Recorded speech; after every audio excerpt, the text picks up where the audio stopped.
What's happening? What's happening? What's happening? That's right. That's right. It's Dick Hollywood with Real Street Stories, Naptown. Real Street Stories, Naptown with Dick Hollywood, your host. You know what I'm saying? I'm cool as hell. I'm cool as fuck. We're gonna do this. But first, let me introduce y'all to myself. Now, I'm 52 years old, right? I've been loving hip hop life all my life, ever since I was 9 years old. I'm in the backseat with my mom and Sugar Hill. The first rap song came on. You know what I'm saying? So I've been in it ever since then. Coming from a little small town like Indianapolis. You know what I mean? Um, and I also been off into music real tough. You know what I'm saying? And I would let y'all hear some stuff, but you know the way things is hooked up right now, I can't let y'all hear that just yet. I will let y'all hear it, but I try to come to y'all. I'm trying to come to y'all with different stories, with morals to the stories. You know what I'm saying? Not trying to be braggadocious or talk about the gangster life I live to try to get some type of street cred or whatever. But it came to me like my kids. I have five boys. The youngest is 20, 19, 20, right? And it's like because I've tried my best to change my ways and not show them the ratchet side of their daddy, how I used to move when I was younger, how I had to move. Um, they look at me like, of course, old school. You know what I mean? So if I try to bring up any stories of me in the past and the things that I went through, they somewhat kind of believe like I may be stretching it a little bit or just trying to appear to be tough or try to appear to have shown or try to appear to have had a gangster side about my life or whatever. Like I'm trying to intrigue them on this gangster shit because, you know, they listen to all this rap music and it's all about gangster shit, murder, mayhem, hustling, just all the above. And when I try to share my story and the story happens to be exactly the type of shit that they listening to, they really, in their heart, they really believe deep inside, our dad is just trying to be tough, or he's just trying to um, be, something, some type of way. You know what I mean? And I laugh deep inside. I don't take offense to it. I laugh because it's like, I must have done a great job. Because if y'all haven't seen that and y'all think this way, then that means that I hid that, not hid it, but I put that away so decent to where y'all don't even see that side of your dad. You know what I mean? And so I take credit for that. You know what I mean? I don't take offense that they think I'm square, green. I'm maybe lying, stretching the truth or whatever. I credit myself. I was like, man, I must have done a really good job of hiding that side of my life. Nevertheless, it is a side that they must know because they're becoming grown men and they're entering certain arenas in life that they don't have any knowledge of, but they may seem to feel inside that they can handle it, or you know what I'm saying, they cool with it, they can deal with it. But I lost my junior, Richie Jr., to gun violence, and he tried to rob somebody. His very first robbery. He tried to do something that he was not built for, and I believe if he would have gotten away with that, he probably wouldn't have not. He probably still wouldn't have robbed nobody else ever in life. It was something he felt, he thought he needed to do. Um, my kids weren't deprived of anything. Um, my wife made sure, and I would say she made sure, because I was still a nigga doing me, doing things. And she made sure that my kids stayed up to par as far as their appearance. She made sure that they didn't have to go to school with any insecurities as far as being dusty, not having the latest clothes and shoes that everybody else had. So they never had to go through that. They didn't have to go through the fact that I gotta steal something or I got to do something illegal to just be up to par with my peers. Peer pressure. I went through that.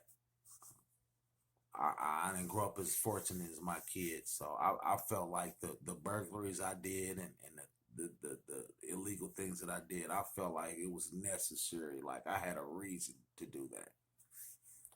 Anyway, so my purpose of telling these stories and sharing my life stories, because right now there's a whole lot of kids, this younger generation are going through the same things I'm going through. Only difference is they think they have to go through the things that they're going through. They don't know that they don't have to. And that just comes with not having the type of knowledge they need to have to understand, like, bro, it's not that bad, little bro. Nephew, you know what I'm saying? Son, grandson, little cousin, baby cousin. It's not that hard. It's not that bad. So then when you try to let them know the reason why it's not that bad, so you got to go into your story. You know what I'm saying? Now they either going to take it like, oh, he been there, he understands, or they're going to take it like, up. This old nigga just trying to come off on some gangster shit, trying to appeal to me, trying to get through my head. I can tell, I can look at this old nigga. He ain't been through shit. He don't understand the shit I'm going through. So there's a fine line, and there's a fine line between us older guys and the younger guys. You know what I'm saying? And it comes with your character and how do you explain yourself and how understanding you can be while explaining yourself and taking in their information, even though it can be way off whack, some whack ass shit that they standing on, and you know it's whack, but you still have to be a little bit more understanding. You know what I'm saying? See, they have to explain because they don't understand. We don't understand. We understand, but we don't want to understand that the shit that they talking about. You know, some of us don't want to understand it, so we don't even want to even talk about it or even engage in the conversation or entertain any of that. But what we have to understand, as older generation, I say the older generation that came out of the streets, we have to understand that they have to explain themselves to us. So you know the motto, what's understood don't need to be explained. Well, they have to explain because we truly don't understand. You know what I mean? And if I understand it to them, they ain't got to explain to me. Just tell me what you're dealing with. You don't even have to explain where it came from, the origins of what you're dealing with. Just tell me what you're dealing with. You know what I'm saying? But this younger generation ain't really dealing with a whole lot of detrimental issues. They're making it more than what it is. They're making a mountain out of a molehill. We still looking at it as that's a molehill, nephew. That's a molehill, baby cousin. Like, I don't care what you think and what your buddies and your peers, you know what I mean, come across, make you think that it's a mountain, but it's not a mountain. It is a molehill. And if you would understand, and if now, I don't even want you to understand, if you would just have faith and believe that what I'm telling you is what it really is. What I'm telling you is 1,001, little bruh, nephew, baby cousin. You know what I'm saying? Son. You know what I mean? If y'all would just relax and just really believe that, okay, what he's telling me must be what it is. Let me just try our advice one time. One time. And you know who to take advice from. Have you heard the old saying, you gonna eat the chicken and spit out the bones? Okay, when for youngster listens to me and what I'm telling them, chew on what I'm telling you, bro. And if it ain't what it is, spit the bones out, my nigga. son, nephew, baby cousin. Spit the bones out. It ain't gonna always be, you know what I mean, tasty. It ain't gonna always have the right texture and you know what I mean. So if it ain't what you, if it don't taste right, if it ain't the texture, spit that part out. But there's definitely more to what you chewing on, bro. It's more tastier than what you think. It's an acquired taste. Game is an acquired taste. Oh yes, it is. I've heard a lot of things that I didn't really like to hear, but in the middle of that, there was something I needed that was very important. You know what I'm saying? Which happened to be an acquired taste of listening. See, your ears got taste buds. I'm metaphorically speaking. I'm being witty with what I'm saying. Your ears have taste buds. I call them earbuds. When you hear music, the music to your ears, sometimes the music tastes real good. Sometimes it's bittersweet where you know you kind of like it, but you know in the end it don't really taste like shit. But while you was chewing on it, it was nice and you know what I mean. But after it's gone, it's like how did I? You know what I'm saying? So it's an acquired taste, man. You know what I mean? A lot of us don't like liver, but I didn't got old enough, and if you cook it right, it's an acquired taste. If you cook it right, I will eat all of it. Didn't like it when I was little. Hated it. I don't care how you prepare liver when I was younger. Hated it. Didn't matter of fact, you can tell me what you did to it to make it taste scrumptious. I still wouldn't taste it. I don't care. But as I got older and I realized that, you know what, things are different. And you just, you know, if you just open your mind and accept certain things and you know what I mean, and just, you know, relax. You may like a lot of things you thought you hated when you was young. You know what I'm saying? So like I said, now if a person whips up some liver, and depending on how they whip it up, even if they don't whip it up the right way, I'ma still taste it. Cause I know at this age of mine, it could be very well an acquired taste that I didn't take time to consider acquiring, if that makes any sense. I'm not trying to sound like T.I. or you know what I mean. Y'all know what I'm talking about. But you know, it is good when you know your vocabulary. It is good. Anyway, boom, boom, getting back to the subject. Life is an acquired taste, man. And if you always going for what tastes good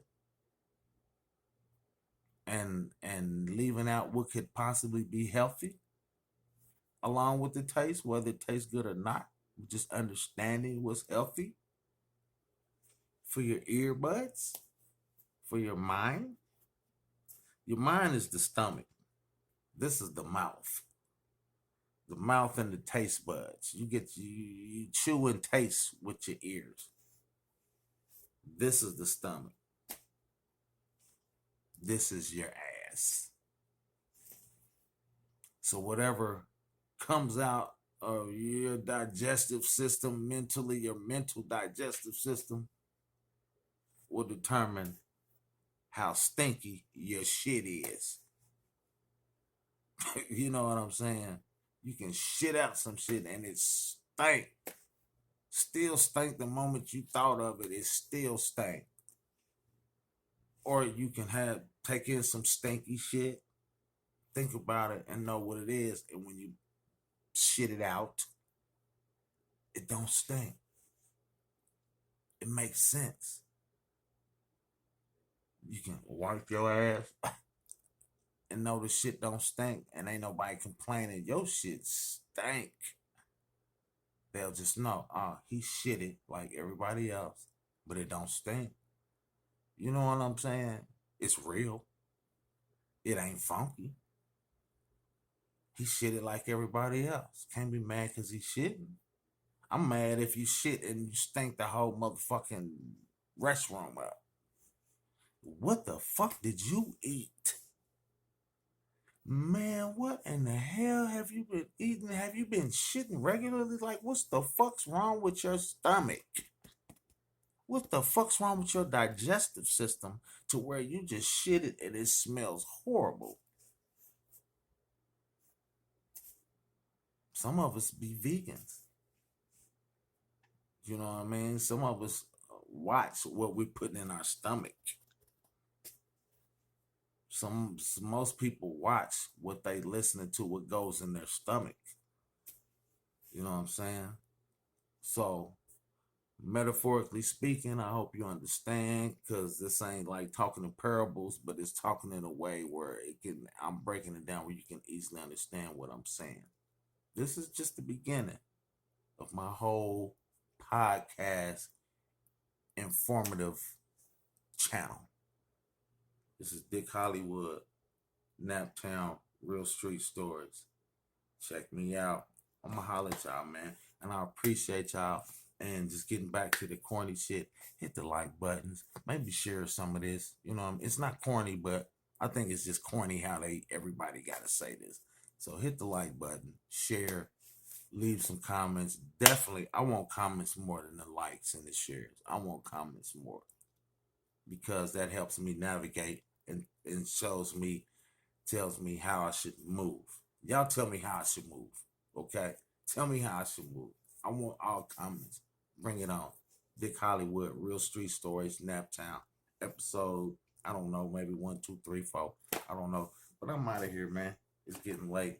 And I'm damn near tired of talking to y'all. Y'all know what it is. A player. One player to the next. Gang recognized gang. Peace.